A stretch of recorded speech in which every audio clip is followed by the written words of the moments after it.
We are now going to make the last of our GUI examples before we move into the next chapter and actually make these applications functional, and that is the calculator.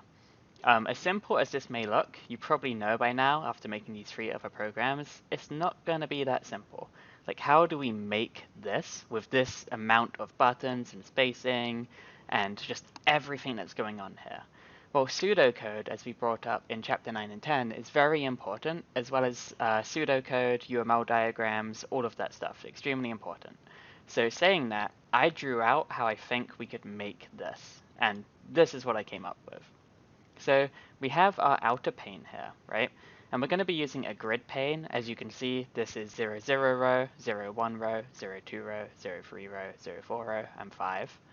And what we did was in 0, 0, I put a vertical box with 2 things inside of it, which will be the title and the text field, as we see right here.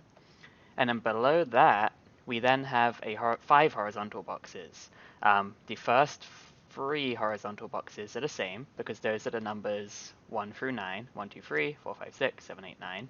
The next horizontal box is the same again, it just has a couple more numbers because we have the addition and subtraction and multiplication, division, and other stuff there as well. And then the last horizontal box just contains 2 buttons, which is the calculate and clear. So this is my pseudocode of how I dreamt this would come up, or how we could create this. Of course, there's multiple ways. You can probably think of a creative way. Feel free to do so. You should know by now in this chapter, we're not so much learning, we're just kind of getting some ideas and starting to think creatively, right? The logic is kind of gone from the previous chapters. Now we're just designing. So please remember that. You're not expected to remember all of this stuff. We're really just designing. So with that said, we can jump into NetBeans and start making this. I'm going to take it as slow as possible, but once we get to a certain point, there will be a lot of copying and pasting, and we will speed up. We could make this easier with methods, but for now, I don't think we're at that stage. We will just keep it all in the start method. So I've already extended the application interface, the application program, and we have a start method. I told you that we are going to start out with a grid pane. So grid pane equals new grid pane. We can then set the panes, import that. There will be a lot of imports here. We can then set the panes alignment to be position in the center, just meaning the entire program will be on the center of your screen when you run this. We will then do some generic padding as we have seen for a while. So this will give us some new insets. I came up with these earlier through testing, so we'll just give them these. It doesn't really mean anything. We could put them all as 10 if you would like, but this is what I am going to use. And I think that's where we're going to stop for now. We made the grid pane, we have the padding, it's in the center. You know if we ran this, nothing would happen. So let's set the scene and stage. So let's go ahead and set the scene and stage so we can actually get some sort of GUI here. So we could copy and paste from another program, but scene equals new scene, add the pane that we just created. Primary stage, make sure we get our spelling right. Primary stage dot set width to be 500. This is quite a long program. Primary stage dot set title. The title will be simple calculator. Primary stage dot set the scene to be the scene that we just created. And primary stage dot show so we can actually make all of our hard work visible. If we run this, this currently is our calculator. It doesn't look too much like this, other than it says simple calculator, and the width is the same. So let's actually start making our calculator now. To make our calculator, we are going to follow this procedure, which will have the vertical box with the title and the text field in. So let's go ahead and make those first. So let's make the VBox. We can make the VBox by saying VBox top box equals new VBox. Import the VBox methods right there, or object. And next we can say top box dot set alignment. The position should be centered because we want our box to be in the middle of the screen. So there is our box. Let's add the components for the box now. So text will be the title in the VBox. We can make our text by saying text title equals new text. Very generic, as we've seen many times. It will say simple calculator. We can throw some styling on it if we would like, which we will. Let's see, title dot, we first have to import. So add the import, title dot set font. And then we can set the font using our static font class, like this. We will set it to a carrier, a font weight of bold, a font posture of italic, and 15 for the size. So that is the style of our font. We can then make the text field for our VBox. And a text field is text field tf equals new text field. We may have to import that, and we do. I believe if we find control up here, we could just import asterisk, and that would give us all of the controls. So here is our text field. We can set the preferred width on our text field. So tf.set preferred width. Let's say a width of 300, since we have a width of the pane of 5, so just nearly as big. We will set the padding on this to have new inserts of 10, 10, 10, 10, just some spacing around our text box. I showed you this a couple of examples ago, but we will set the editable to be false, meaning that the users can't edit the text box, because in a calculator, that's your result, right? We don't want the user to be able to type in there. And then we will make sure to set the alignment to be center. So this is all kind of just nitpicky work. Like, this is all we already had to do, but we set the length of it, we gave it some padding, we made it so they can't type inside of it, and it's in the center. All of this work we just did, adding the vertical box, adding the text title, and adding the text field, it didn't actually achieve anything just yet. When we run it, we still get this because we haven't added the vertical box to our pane. So that's probably what we should do next, just so we can get a look at what's actually happening visually. So let's do that. We can do that by taking our pane. So let's put add nodes to the pane. Let's take our pane and let's add our top box to 0, 0, because based on the picture I showed you, that's where our top box should go. We will probably see that when we run this, nothing happens. Nothing happens. Can you guess why? Well, that's because we added the top box to the pane before we added the children to the top box. What is inside top box right now? You can see everything on the screen. We made top box, but we didn't add these components to the box just yet. So that's what we should do. So let's do that. And I want to show you that you can actually add components to vertical boxes and horizontal boxes after you've added them to the pane, instead of before. So we could take our top box after we add it to the pane, and we could do get children, and then add the title. And then we could do top box dot get children, and we could add the text field.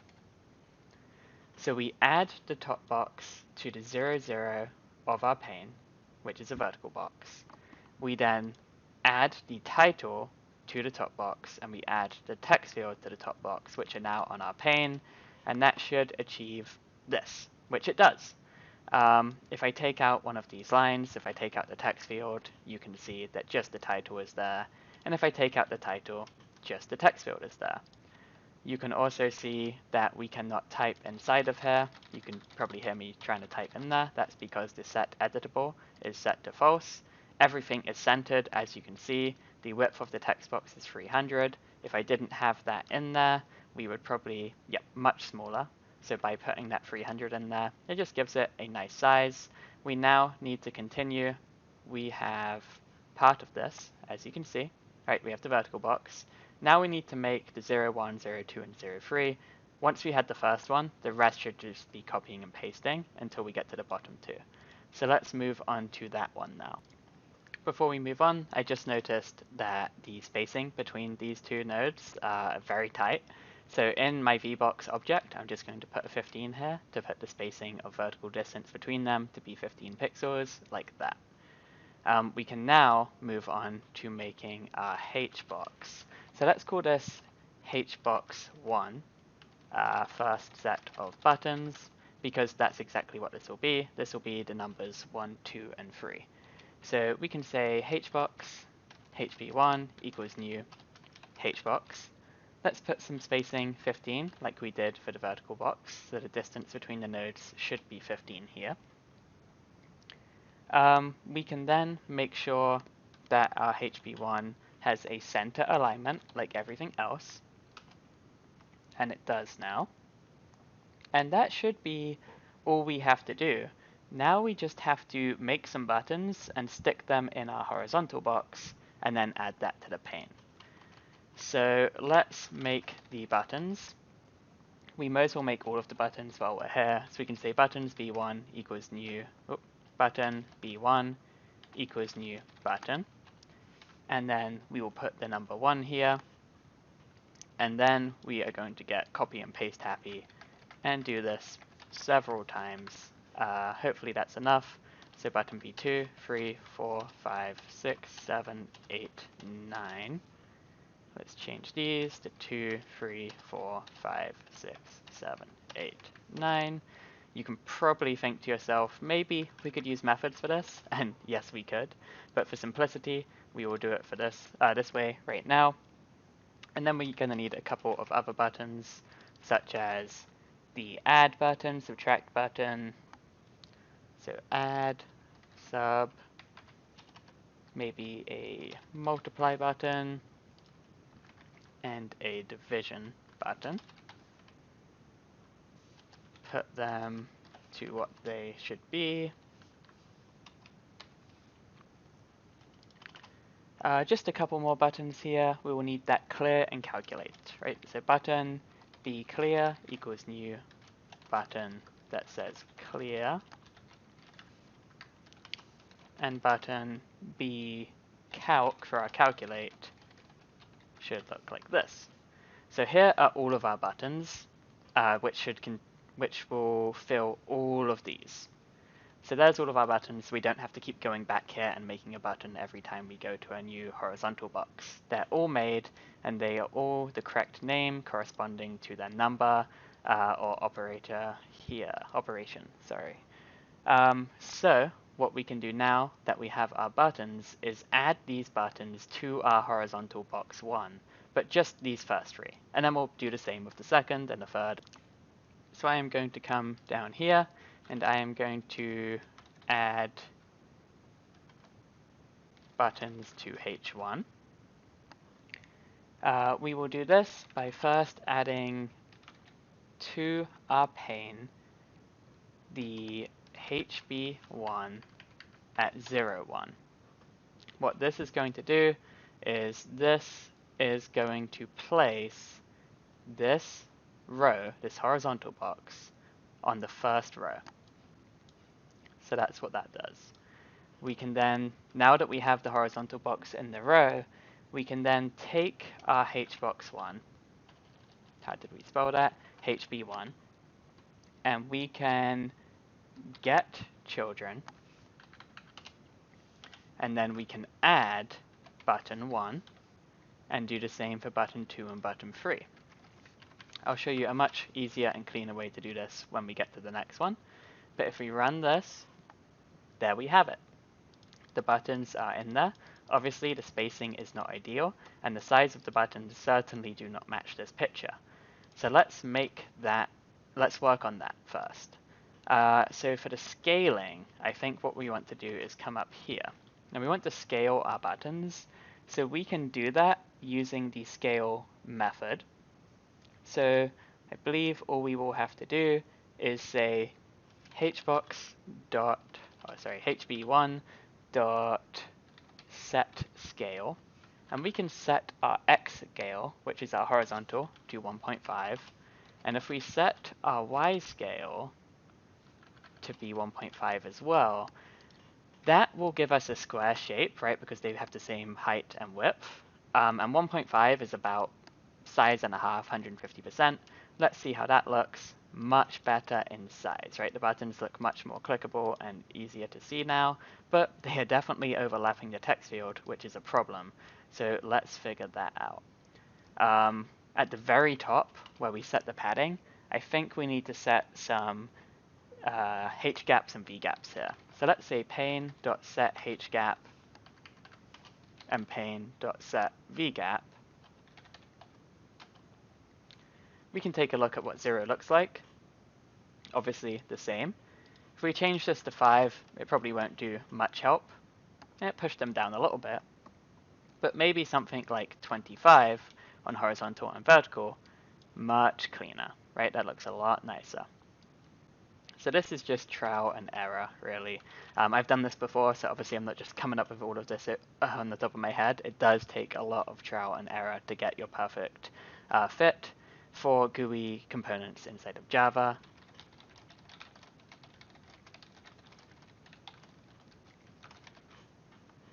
Okay.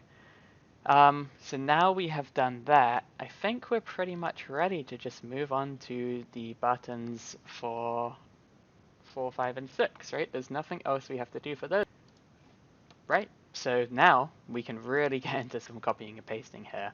Again, if you want to rewrite this with methods, be my guest, it would be a lot cleaner. But we know that the second hbox is just going to be 4, 5, 6, so why write all that code out again? This will be hbox 2, this will be the second set of buttons, hb2. Just be careful to change your variables if you do copy and paste like this. We'll then come down here, where we add buttons to h1. We will just do the same to h2. This will obviously be on the second row now, and this will be button 4, 5, and 6. And this will be 2, 2, and 2, and this will be 2 as well. Just like that, you saw how fast I moved there, we have the buttons. I want to show you what I think we could do. Instead of adding the buttons individually like this, we could use that add all method that we saw earlier. So add all, and we could just add buttons 4, 5, and 6 all in one go, instead of doing what we did here and achieving the same goal. So what we did in 3 lines of code is done in 1 line of code using add all, instead of using add several times. So you can imagine what we're going to do for 7, 8, and 9 is just a little bit more copying and pasting. So change this to 3, third, hb3, 3, 3, 3. One more copying and paste on this. Make sure you change everything and be very careful as you do this. 7, 8, and 9. See, I was not careful when I did that. What did I do here? Oh, this was added to the 0th row, this was added to the 1st row, this was added to the 2nd row, this overrid the 2nd row, this should actually be on the 3rd row. There we go. So we have 1, 2, 3, 4, 5, 6, 7, 8, 9. Now the next one we can kind of copy and paste, but the next row looks a lot different, as we can see in my terrible pseudocode drawing and in the PowerPoint. It actually is made up of 6 buttons, and one of them is larger than the others, and the others are smaller than what we're used to seeing. So let's get into that.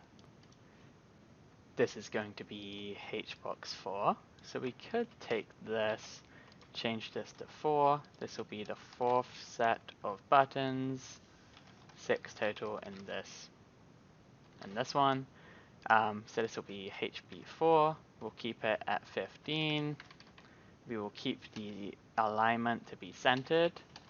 And the scale, let's put the scale at 1, because as we can see, the buttons are a lot smaller here. We'll say that is a size 1. So going back into NetBeans, this is our row. Let's now add this to the pane by doing what we have been doing. So coming back down here, we can add buttons to H4. It's going to be a little bit different because there are way more buttons on H4. So the first thing we can do will actually be the same. We will add HB4 to 04. That will give us a 4th row here, but with nothing on it, we can't really see it. So now let's start adding those buttons. We could do one at a time, but it'd probably be easier to do them all at once. Let's go one at a time because they're going to be different sizes, some of them. So let's say hb4 dot get children dot add, and the first button we want to add here will actually be our add button, I believe. Yes. So if we run this, there is our add button. It looks good. We can then add our subtract button. There it is. And we can follow suit with our 0 button.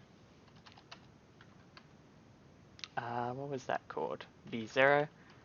And then we will add our multiply button, our divide button, and last but not least, our decimal button. Which, did we actually have a decimal button? No, we didn't, so we need one.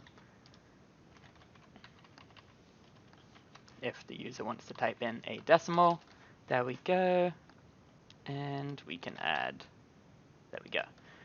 So here is our row containing 6 buttons. These actually do look like the scale that we saw in the picture here, but that 0 needs to be the same size as the other numbers. So let's go ahead and do that. Here's where we add the 0. We could then, and this is why I did it individually, we could then say b0 dot set scale.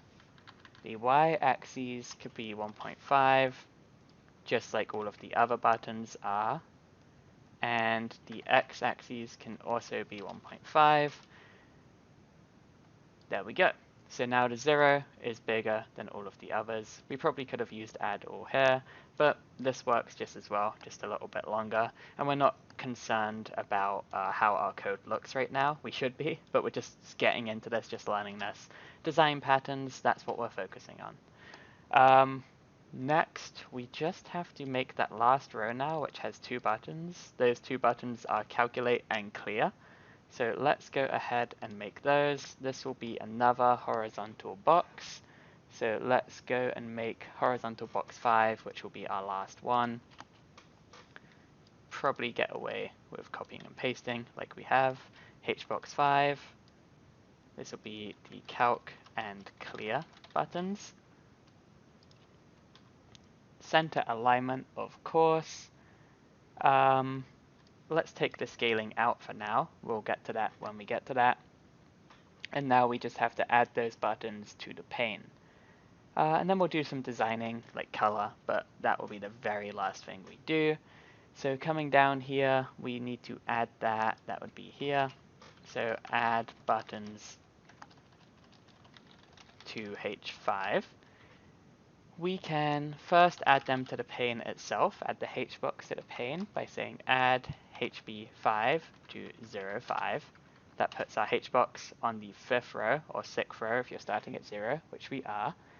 We can then say hb5 dot get children dot add all, and we want to add the button clear and the button calc.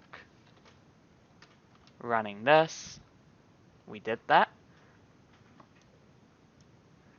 But let's see how we can adjust them to be in the middle and make them a little more colorful. The reason they're not in the middle, as you can see here, they're off to the side, is because when I copy and pasted, I forgot to change the 3 to a 5. So something as easy as that can throw you off. They are now centered. We want them to be slightly bigger in scale. So you can see that they do scale automatically based on the size of the text in them. That's why they're longer in the x-axis. But we want to make them a little bigger in the y-axis. So I could just do something like, say, hb5.setScale y to be 1.25. Let's see how that looks. That's about what we're looking for. Yep, that works. It makes them stand out. We will color them afterwards. But now we have to... No, I do believe we are at the point where we could now color them and be done. So this was a lengthy video, I'm sure, but let's just finish up here by... Should we do it here? Adding color/style to buttons. And this is where we can kind of throw in some CSS-like properties. We can say bclear.setStyle. And then we can set the style to be something like fx background color red. If you want to look up how to do this, you can look at the FX documentation, the API, on the Oracle website or any other website. I believe this will change it to red. Yep, so you can imagine if we want to change the calculate button to green, we would do something along the lines of changing this to calc and this to green. Now that necessarily is not the green we want, so you can use some colors, just like you can in CSS, hexadecimal colors, and I believe this one will give us a lighter green. There we go. So we have finally achieved this layout, which is what we originally saw in the PowerPoint. There we go. A very lengthy video. You may have to flip-flop back and forth through this. The code will be on Blackboard as always. We will be using this calculator and making it functional in the next chapter. So if you stuck all the way through this, good job. This was definitely a long one. Hopefully it makes sense. If it doesn't, again, it's a lot of trial and error and just playing around, breaking things, fixing things. Not too much logic, just learning what is possible with JavaFX.